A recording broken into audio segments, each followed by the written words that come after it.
And welcome back. Okay, so the discussion, we are finding balance today based on what is really happening in the country. So let me come back with you, Ken. What we've seen in the country, from your own experience, give me your opening remarks. Victor, and I think this is, for me, in one word, bloody shame.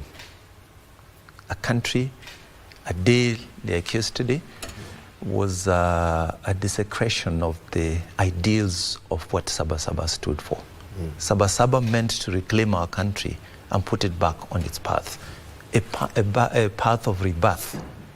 But yesterday, and what has happened in the last few weeks, is taking away. We are losing. We are actually hacking away at the little building blocks that we regained at during Sabasaba. That blood of Sabasaba that was meant to construct. Now we have the blood that is flooding away everything.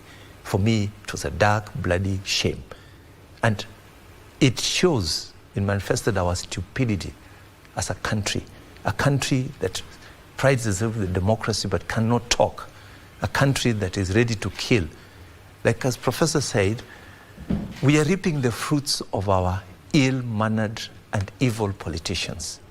They have created this culture, and let me tell you, we are loading Haiti here, loading very fast. Correct. That's how, and the system is very interesting. Goons are demobilizing the police. Police stations are being taken. And what in that vacuum, who takes over? Correct. Is the gangs. So Haiti, I don't know whether it's because of our association, now we're going to try to help. That bad spirit has flown here. And you can see those goons, whatever they are, whatever name we give them, or they are called peaceful protesters, they are very systematic. They are actually a militarized kind of unit.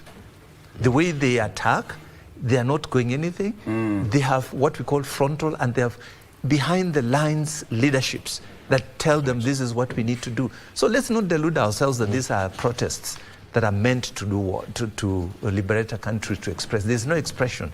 When you see a young man taking a panga and daring a police officer, tell me what it is. Tell me what it is. And he knows this is a gun versus a panga. What are we going to do? Yeah. And then the tragedy is that, like we said, politicians, Kenyan politicians, it's a prime business. It's a lucrative enterprise. And how do they get around it? They use violence to mobilize. They use ethnicity to mobilize. And all manner of factions that have got, I don't know, many names, whatever you call it, whether it is support or what. But why do they do that? It's because we have made the political enterprise very lucrative. Right? You've given them resources to protect themselves, resources to steal, resources to do. What do we have a political culture? Do we have it? We don't have a political culture. So, in essence, we have to be very careful. And what I'm afraid about, that concerns me most, is that this Kenya is becoming more paralyzed. Yeah. Some people where the towns were quiet, they were saying, it's our turn to retreat. It's becoming regionalized, localized, ethnicized. Correct. And those are the fault lines that we're going to, that really were the basis of 2007, where we created them versus us. When, it is never formal, it's just the Prime Minister. Raila Odinga used to mobilize. He would use what we call a demographic within the informal settlements. Yeah. That was very common. There were known pockets. But today, that demographic has mutated to what we call more elite demographic that is doing the same thing that those people that used to do. Okay, this is a question to all of you. If let me just pick one person. If Martin Shikuku were to wake up today, this morning, and reflect what happened 35 years ago, what do you think he would just say? He would die instantly. With his voice. With his voice. We all know how he used to speak. You know, back to the grave. Yes. Tom. Yes. Go ahead. Actually, it's a very big disappointment because some of us who are very young, and actually we are the ones who made that day to happen. We were student leaders during that period. And by that time, I think we were nurturing Operation Moi out. We were the mobilizers. In fact, those politicians didn't know anybody who would come to the field. It is us who are mobilizing our college colleagues. And we used our known age mates within the area to mobilize the estates. That's how people went up to Kamukunji. What was the clarion call on that day? On that basis, it was about change and attaining values. Which values? Some of them we've been able to get. Kibaki came up with certain minimum reforms with their government and Raila Odinga. Uhuru went back to free education, because what a good country is a country because of its academic values. Correct. Yes. Correct. That is what makes a country to progress, because through that you can explore, you can build economy, you can enrich your cultural values for trade. But you see, we have missed the point, because one is what my friends are complaining about. Correct. Who are our leaders today? Correct. People who stole from the government, who go back and buy the interest of the unfortunate, then they are the heroes of today. Okay. If you look at, and that's why, just a minute, I wanted to bring my point home. On the basis, why did I say that Kenyans are missing the line of thought? You have two candidates, and I don't want to profile any area. If you look at what happened in Nyeri yesterday, those people are, that was not a supermarket which is nationally managed. It is an individual, they are a member of the society they are stealing from. To what I would challenge the police today, and if they really want, and that's why I always respect President Moi. Do you know a policeman died in Central Park on a Thursday? On Friday, Moi had a pass-out parade in Nyeri, and he questioned Wachira. That policeman who has died, was he not born by a mother? Does it mean that he doesn't have children? The moment he said that, 18 of us were in Kilimani. And ransacking started. We were being smoked out. 35 of us ended up in police cells. They were charged. Sanity came back in this country. People have been robbed. It is as if the police have also missed the line. Today, you can be able to signify areas which had problems. What is the national police doing? Because that is the only way you can curtail crimes. You can bring crime down by identifying the people who actually steal from others. Okay. So a comparison on that day, just a minute, a comparison on that day and what happened yesterday. Yes. Black and white? Yes, actually, it is coming because one of the things, and that's why I was blaming in Parliament, this is a call even to our political parties. Who do you nominate for us to become leaders?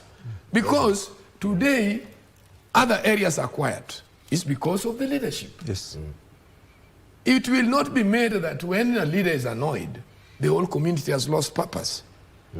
Right now, the area which is missing here, and that's why I was saying, Kenyans, if we were really progressive and thinking positively, we had two great candidates who were on neck-to-neck election. They are now together. Yeah. Why don't we challenge them? Okay. Whatever you had in the basket, put it now for progressive for the country. Thank you. That is where we should be. Prof, Martin Shikuku wakes up today. Yes. Based on what, I didn't know that you are part of the Gen Z.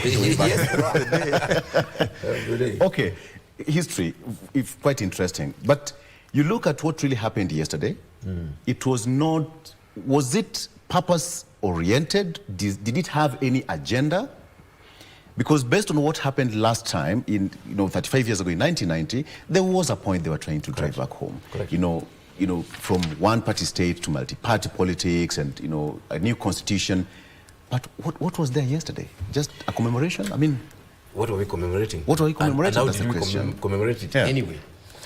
I think building up on what Thomas put on the table here, what we saw yesterday is what I would call a revolution. And what we've been seeing is a revolution without revolutionaries.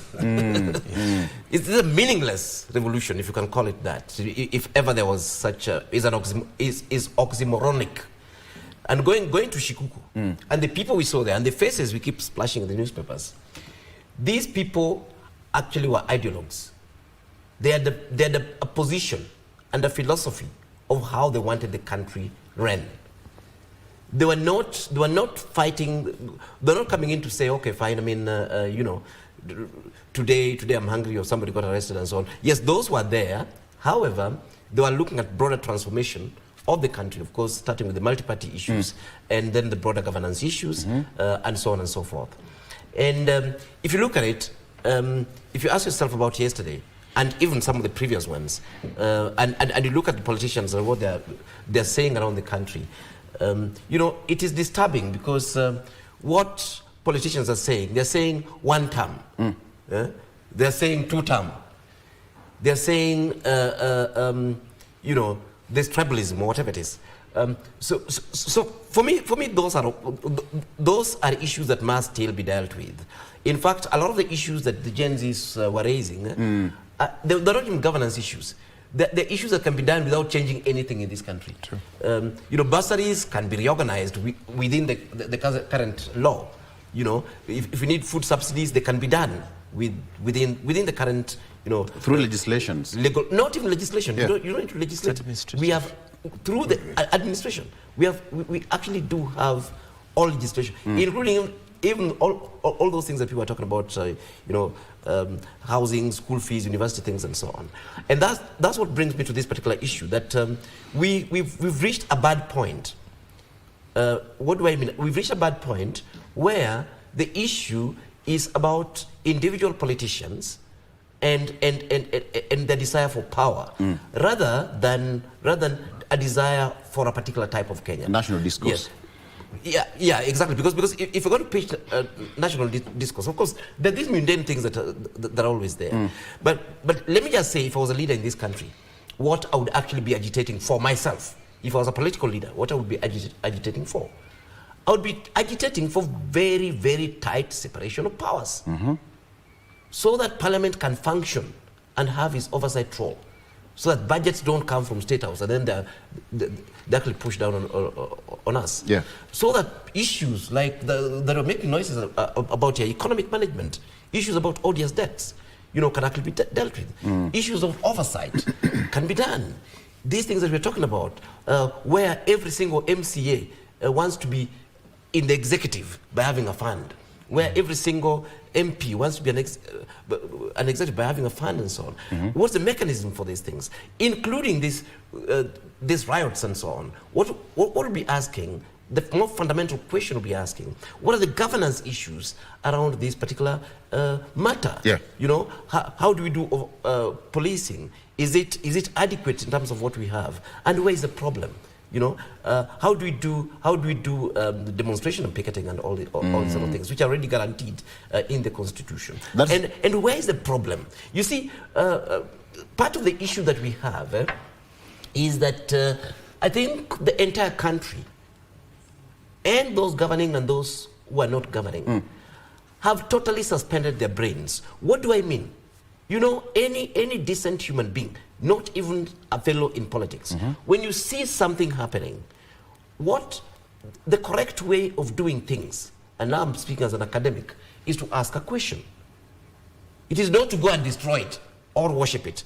It's to say, this is unusual. Why are young people making noises? And you sit down with people who can help you get an answer. Be it a survey that you're doing, it doesn't matter. We have the tools to figure out these things. Yeah. If you got the Gashaguas behaving in a different way and so on, even from the ruling class side, you'd ask a similar question. Why are these guys behaving that way? Thank you. If you got Kenyans banning affordable housing, yes, all you need to do is to sit down and ask yourself, this is a beautiful thing. It's like you buying your father, you know, a beautiful car, and then he bans it. Okay. The correct thing to do is not to buy him another, or to insist that you did a very good thing. The correct thing to do is to ask yourself, why did this person behave in this way? And if you create a mechanism for doing that, we might start making progress. The question is, Ken, again, based on what they've said, Martin Shikuku was there, James Orengo was there, etc., etc. But then now, their clarion call way back then, we are privileged enough that he's here to tell us really what was happening and what they were fighting for. When you look at the entire scenario that has been building over the years, we have a new constitution. Yes, we have got multi-party democracy right now. What else? You first asked what would happen to Shikuku. In my view, Shikuku would just instantly raise his head and instantly die. What would he say in his voice? He won't even have time to say anything. He'll be shocked to death. You are total. Because he stood, let me go back to that, what they stood for. They stood for broader national principles. Correct. That meant to reshape our country. One, they said we want Section 2A removed. Why? Inclusivity in politics. Correct. Give everybody a chance, knowing that we came from a single party state where everything was baba na mama. We got it. How have we managed that removal of Section 2A? We dived into our small ethnic conclaves and began to agitate for very, very small things. So what we are now doing, I think the manner in which we are mobilizing politics is we're weaponizing the voters. Correct. You weaponize them against who?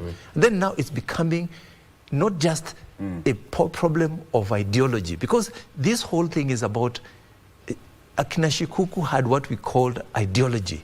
Correct. These ones are just protests and anger without a cause. So it's misdirected to everybody, they think so. Like for example, in Kitengele yesterday, they went into a doctor's clinic and beat him up. Tell me what freedom of expression that is, if that is not gunnery and thuggery. So this is the stark difference. And then, like Thomas said, that time I was a very young journalist. In weekends, we were part of what used to happen in mobilization. But we never cheered on destruction. It was a moment to pick headlines, but there was also a moment of reflection. I want to agitate for this. But you cannot cheer people to burn themselves and say that is a democratic right.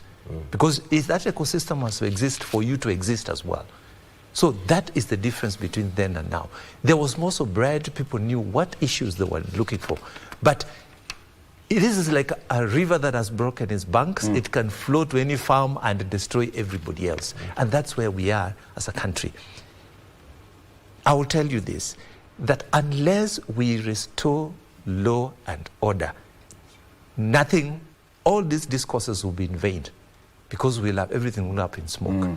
And then we are creating little warlords. And that warlordism, sometimes it will take what we have seen at the standard.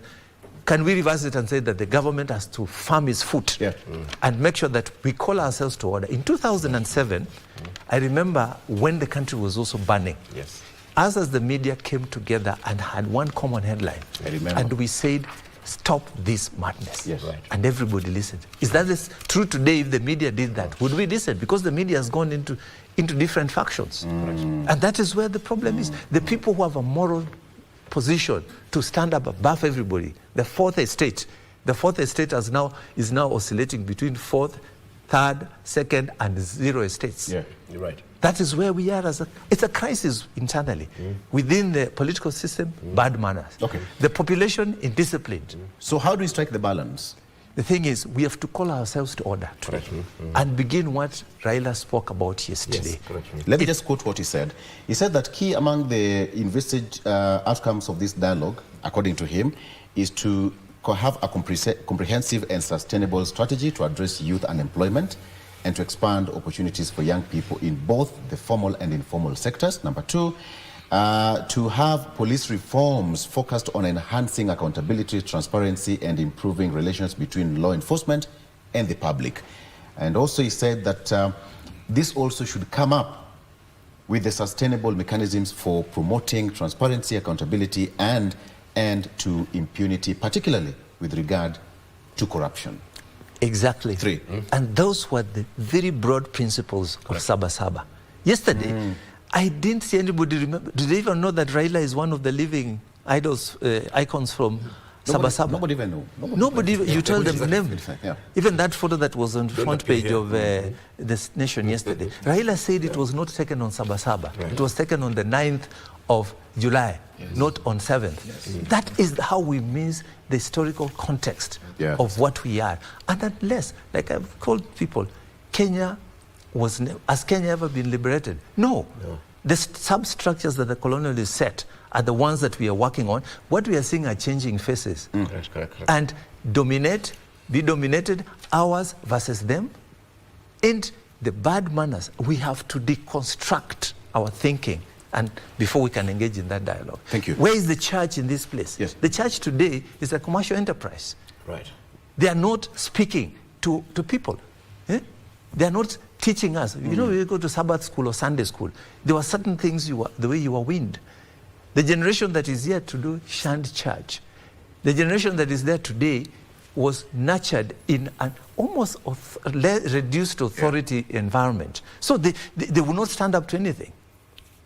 We have to call ourselves to order because we are all going to go the wrong way. Okay. It will be good for us as media to get racy headlines, but where, at what cost? We as the media. I see what you're trying to do there, Celia. Tom, striking the balance. Yes. The country, Kenya will always remain Kenya. Yes. But the fight to have better governance, the structure, the system of, having all these things, where do we strike the balance and how do we find it? I think we have had very progressive ways on how to manage ourselves. If you remember, we used not to have roads unless the president comes. Yes. But it is now in the law that each and every constituency must have one tarmac road within a progression of any leadership that comes in. Yeah. So what we need to do now, because we have a problem of employment, this unemployment is not Ruto's problem. Correct. When these chances comes, they are given to these members of parliament. They are the ones who make phone calls. Yes. I want so and so to be employed. Go back even to their own offices with their managing CDF. Yes. You'd find numerous of their relatives. If you go to a home today of any serving senior police officer, in that homestead you will get 10 policemen. Well, they're the ones who are born to be policemen. What now we need to do, moving forward, is that when government is employing, let us see a well-published people who have been recruited from each and every ward. Then now that one can be announced in parliament. We go to another ministry. That in that manner we'll be making progress. Otherwise we are going to blame the president, whatnot. Yet the problem is about people who we have given authority. They are the ones who are using their power incorrectly. People who are serving, even if you give them CDF food today to go and distribute, a chief who is being paid will have 10 bags in his house and a poor woman does not get. This is where we have problems. The leadership that we had before was a leadership of values. Yes. People used to see. I don't know. Some people have never walked. Have you ever gone to Turkana or Taita Taveta? And in fact, I'm always impressed with Taita Taveta people. The governor stays in town. You will never see a Taita person walking to the governor's house. And those people are actually living below average. In fact, people who should even be disturbing their governor are those people. But they are satisfied. They are challenging the leader. Give us why we elected you. Thank you. So our problem is not about even the presidency. If it's about the economy now is being felt wrongly because some people are giving their own relatives jobs. The other homes are remaining without. Where we need to talk to the president, we had achieved free education. What is the problem? And yet we have too many bursaries that are being misused. Correct. We have a health issue here. Correct. If you go to the hospital, even if you give drugs today, in the morning those drugs will not be there. They are in somebody else's pharmacy. Why don't we say, fine, we are giving free health. If you go to the hospital and you don't find the drug, go and make a report to the police. Yes. Then from there, we'll be moving forward. I think there are certain burdens that President also must now leave and let those people who want to bear their own problems bear their problems. From there, we'll be leading to a progression as a country. Because this idea of blaming president, too much borrowing, what if the report comes to the president that treasury is empty, what do you expect him to do? He must know for where we can get money. Right. So, the moment we are killing the economy like yesterday, do you know we have invited another borrowing?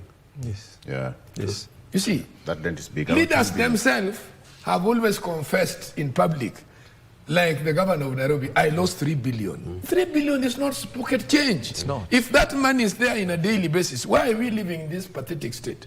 Why can't they even build Maringo, which was built by an idea of Tom Mboya then? They cannot even do flats. They are still waiting for the government, for President Ruto to come with the housing scheme. Yet they are receiving money here every month. We have to restructure on how we want to be led and who are our leaders. We used not to have very educated people. Correct. But they are conscious. Correct. They are conscious. They wanted this country for the better. Today, do you know a virgin land can be invaded by thugs? And they occupy it. They sell it. Yet people are talking about we don't have housing. We don't have schools. No estate would come in this city without a playing ground, without a social hall, without a health center. Because people like us, started in a social hall. That is where we used to go and make noise. You go and make noise until 1 hour, then you go home, another group comes in. By that time, we used to measure when your hand is in your ear, that is when you go to standard one. We didn't have this baby class. You're so analog then. No, but I'm telling you how this country has progressed. I get your point. You understand? How do you strike the balance? Thank you for that, Tom. How do you strike the balance? I'm writing, my good, the time flies. How do we find that balance right now? Because the form of dialogue that we need as a country should be a very sober one. We have got a very huge younger generation that is quite eager to attain something. Yes. All right?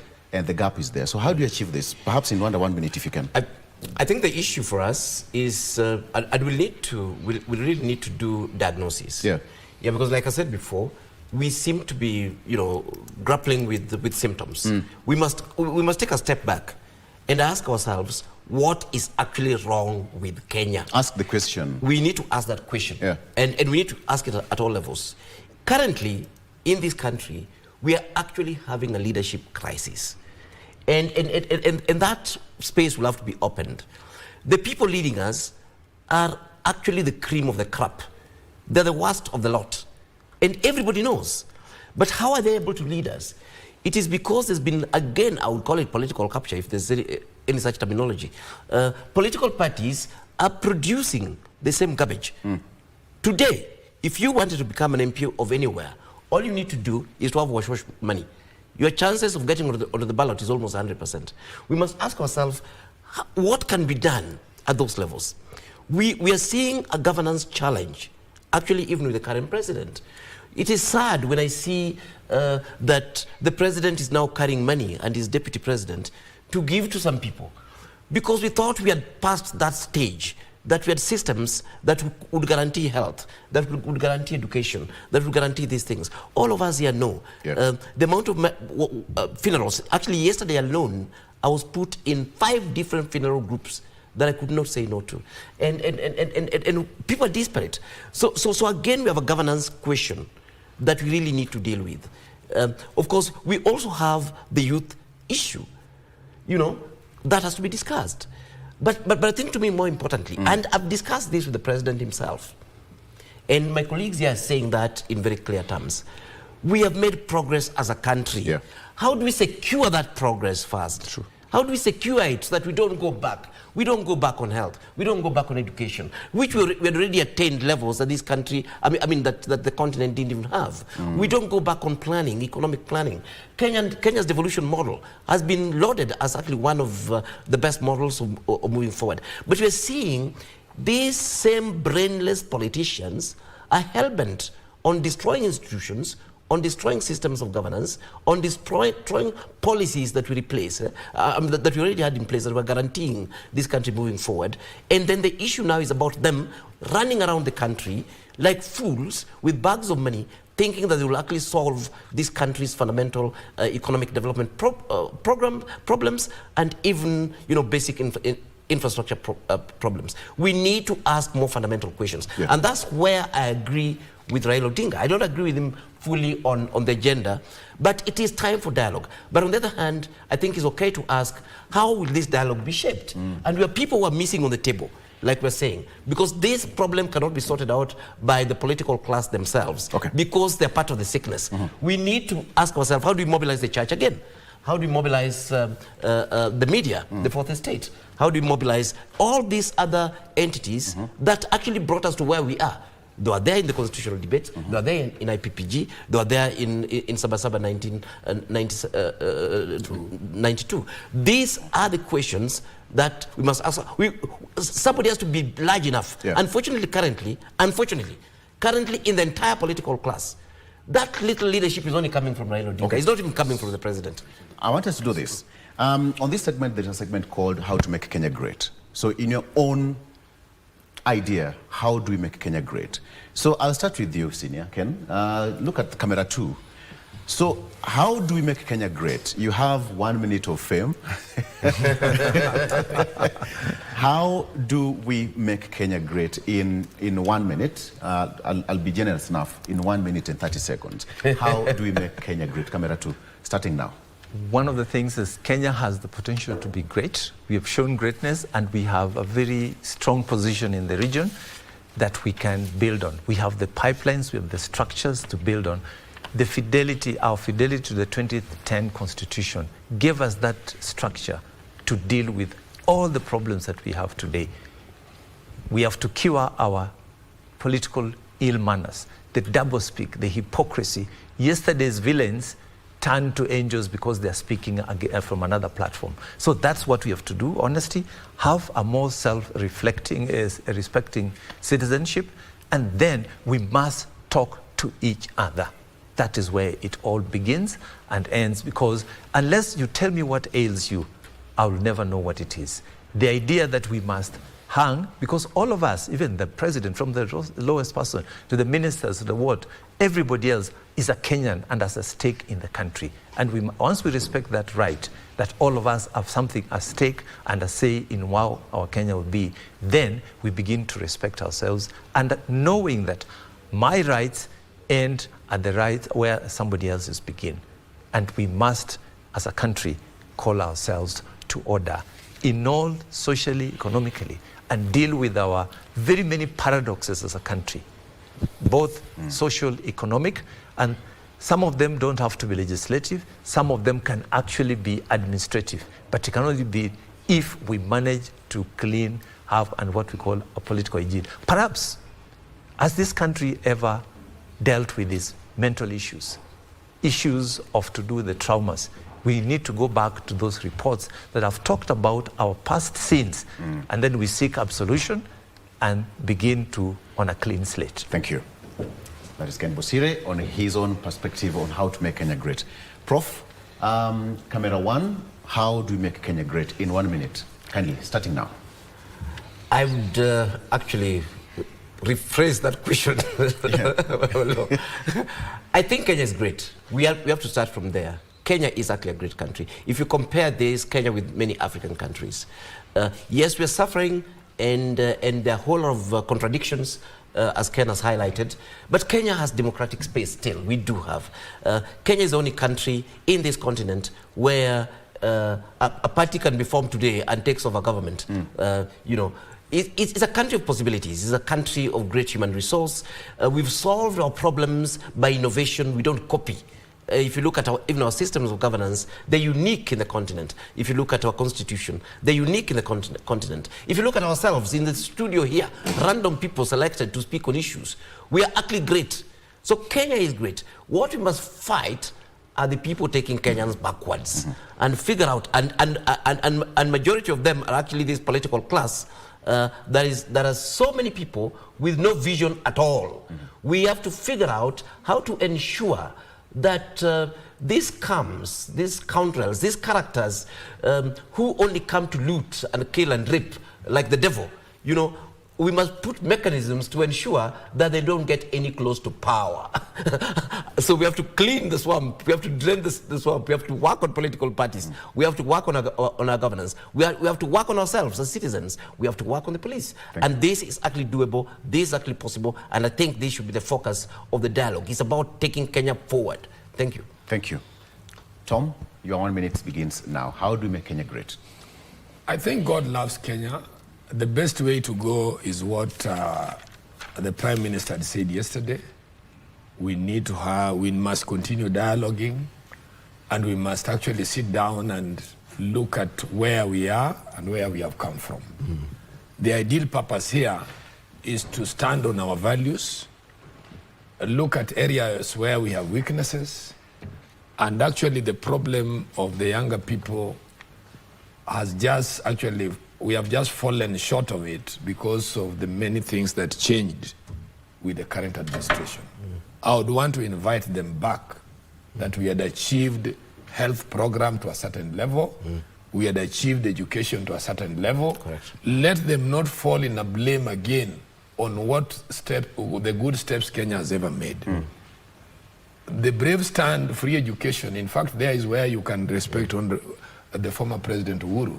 Because when he started free education, we had already knew that you can fail to get to a provincial school or national school, but you will be able to go to a nearby school, which is a day school, for free. So that education must also be explored with our industrialization. How do we now deal with the masses that come out from the academic level? The guys who attain degree, how do we make them become entrepreneurs? Correct. The diploma people, how do we make them become engineers? We have lost a lot of companies. How do we deal with our taxes? Thank you. Moving forward, if the church, the media, and the progressive forces can come back to think as one, then we'll make Kenya great again. Thank you so much. I think that is a perfect way to wind up the conversation. Thank you so much for coming, Three Wise Men, to the show. I loved it. One thing that I didn't know that Tom was part of the fight way back in... Yeah, we were the younger then. Exactly. Yeah. History is beautiful, right? Correct. Ken, I think you need to sit down with him and document something. No, and actually, just off the air, the good thing during our time, which these people don't have, we had already identified that we wanted change. Correct. And after we had attained the change and made Kibaki and everybody go back to parliament, we went back and did. Let's have this discussion off air. Tom Doku, expert criminal justice and background investigation. Thank you so much for coming. And Alfred Omenya, professor, principal researcher and consultant, as well as my senior, Ken Bosire, consulting and training editor. Gentlemen, thank you so much for coming. And you know, the best person is the viewer who woke up and watched the entire show. Asante sana. I'm Victor. Have a good morning. Bye-bye.